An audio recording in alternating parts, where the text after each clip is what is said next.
আপনি just think করুন, একটা পরিবারে বিয়ে ঠিক হয়ে গেছে।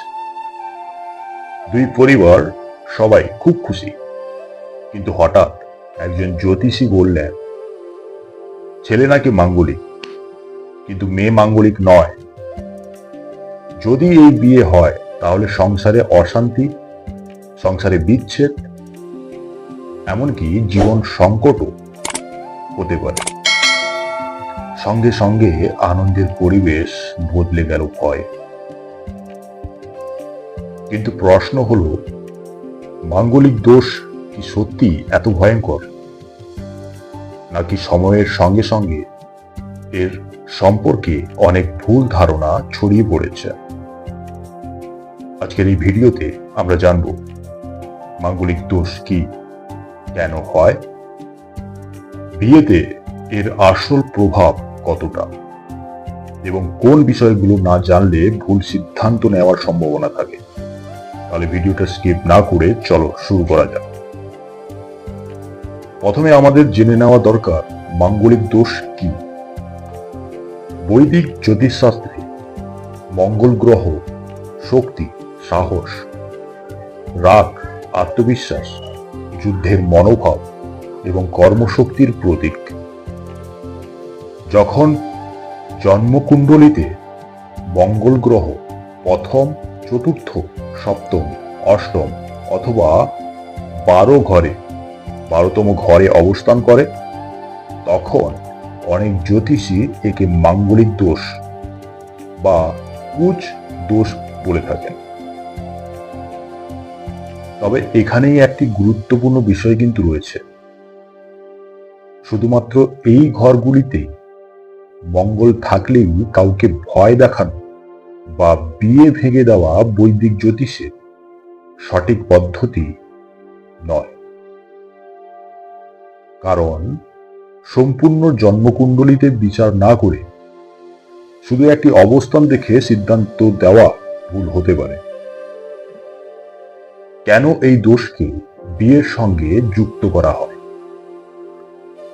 মঙ্গল আগুনের মতো শক্তির প্রতীক।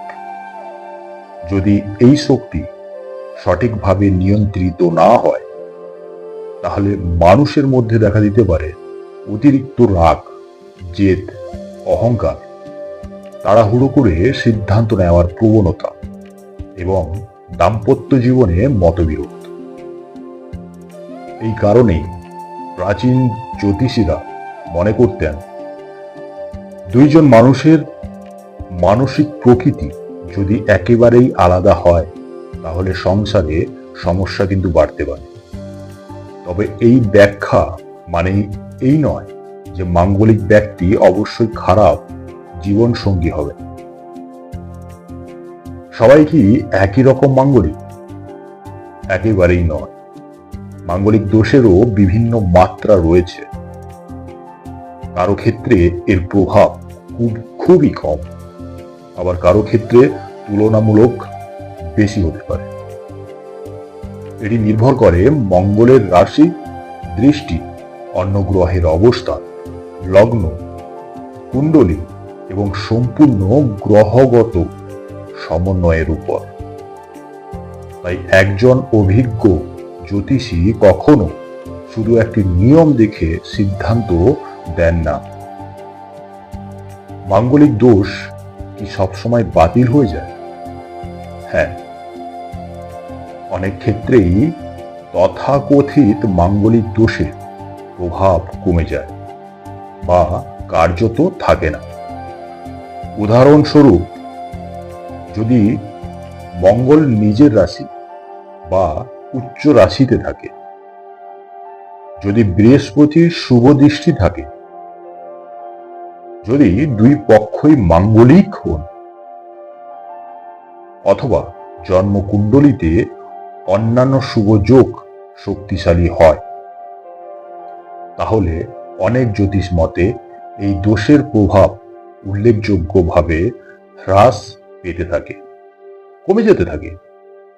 এই কারণেই কেবল মাঙ্গলিক শব্দ শুনে ভয় পাওয়া কিন্তু একদম উচিত নয়। তাহলে এত মানুষ কেন ভয় পাচ্ছে? এর প্রধান কারণ কি জানো? অসম্পূর্ণ তথ্য। অনেক সময় মানুষ YouTube video, social media post বা আধা জানা তথ্য শুনে ধরে নেয় মাঙ্গলিক মানেই বিয়ে হবে না। কিন্তু বৈদিক জ্যোতিষ এতটা সরল কিন্তু নয়। একটি জন্মকুণ্ডলিতে শত শত বিষয় একসঙ্গে বিচার করা হয়। শুধু একটি যোগ দেখে মানুষের ভবিষ্যৎ নির্ধারণ করা যায় না। বাস্তবে কি দেখা যায়? বাস্তবে অনেক মাঙ্গলিক দম্পতি সারা জীবন সুখে সংসার করে, আবার অনেক অমাঙ্গলিক মানুষেরাও বিবাহ বিচ্ছেদ তো হয়ে যাচ্ছে। অর্থাৎ শুধু মাঙ্গলিক দোষই সংসারের ভবিষ্যৎ নির্ধারণ করে না। দাম্পত্য জীবনের উপর প্রভাব ফেলে পারস্পরিক সম্মান,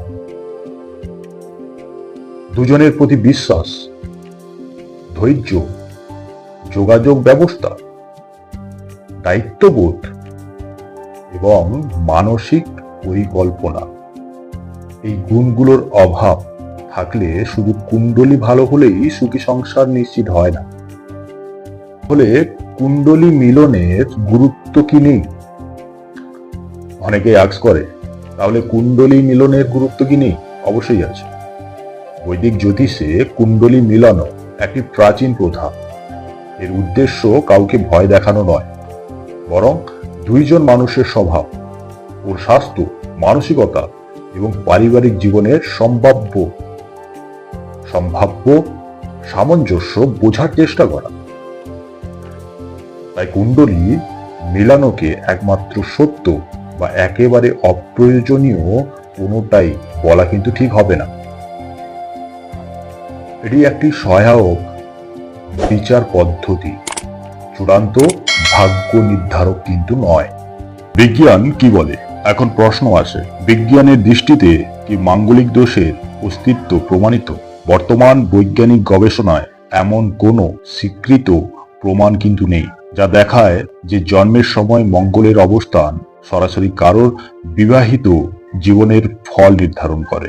অর্থাৎ এটি বৈদিক জ্যোতিষের একটি ঐতিহ্যগত বিশ্বাস ও বিচার পদ্ধতির অংশ, বৈজ্ঞানিকভাবে প্রতিষ্ঠিত নিয়ম কিন্তু নয়। তাই বিশ্বাসের বিষয়কে বিজ্ঞান হিসেবে উপস্থাপন করাও ঠিক নয়। আবার যারা বিশ্বাস করেন তাদের অবমাননা করাও উচিত নয়। যদি কেউ মাঙ্গলিক হন তাহলে কি করবেন? প্রথমত, ভয় পাবেন না। দ্বিতীয়ত, সম্পূর্ণ জন্মকুণ্ডলী একজন অভিজ্ঞ ও সৎ জ্যোতিষীর মাধ্যমে বিচার করা। তৃতীয়ত, শুধুমাত্র একটি দোষ শুনে কোনো সম্পর্ক ভেঙে ফেলবেন না। চতুর্থ, নিজের চরিত্র, রাগ নিয়ন্ত্রণ, ধৈর্য এবং পারস্পরিক সম্মান বাড়ানোর চেষ্টা করুন, কারণ একজন মানুষের আচরণই শেষ পর্যন্ত সম্পর্ককে টিকিয়ে রাখে। মাঙ্গলিক দোষ এমন একটি বিষয় যাকে নিয়ে সমাজে অসংখ্য ভুল ধারণা রয়েছে। বৈদিক জ্যোতিষে এর গুরুত্ব থাকলেও এটি কোনো মানুষের ভাগ্যের চূড়ান্ত রায় কিন্তু নয়। একটি সফল বিবাহ গড়ে ওঠে ভালোবাসা, বিশ্বাস, ত্যাগ, সম্মান এবং একে অপরকে বোঝার মানসিকতার উপর। তাই শুধুমাত্র মাঙ্গলিক শব্দ শুনে ভয় পাওয়ার আগে সত্যিটা জানো, সম্পূর্ণ বিচার করুন, তারপর সিদ্ধান্ত নিন। মনে রাখবেন, জ্যোতিষ পথ দেখাতে পারে, কিন্তু মানুষের কর্ম, চরিত্র এবং সঠিক সিদ্ধান্তই ভবিষ্যৎ গড়ে তোলে। যদি এই ভিডিওটা আপনার ভালো লেগে থাকে তাহলে অবশ্যই লাইক করুন, আপনার মতামত কমেন্টে জানান এবং এমন সত্যভিত্তিক জ্যোতিষ ও সনাতন ধর্মের বিষয় জানতে আমাদের সঙ্গে থাকুন। ধন্যবাদ। হরি ওম।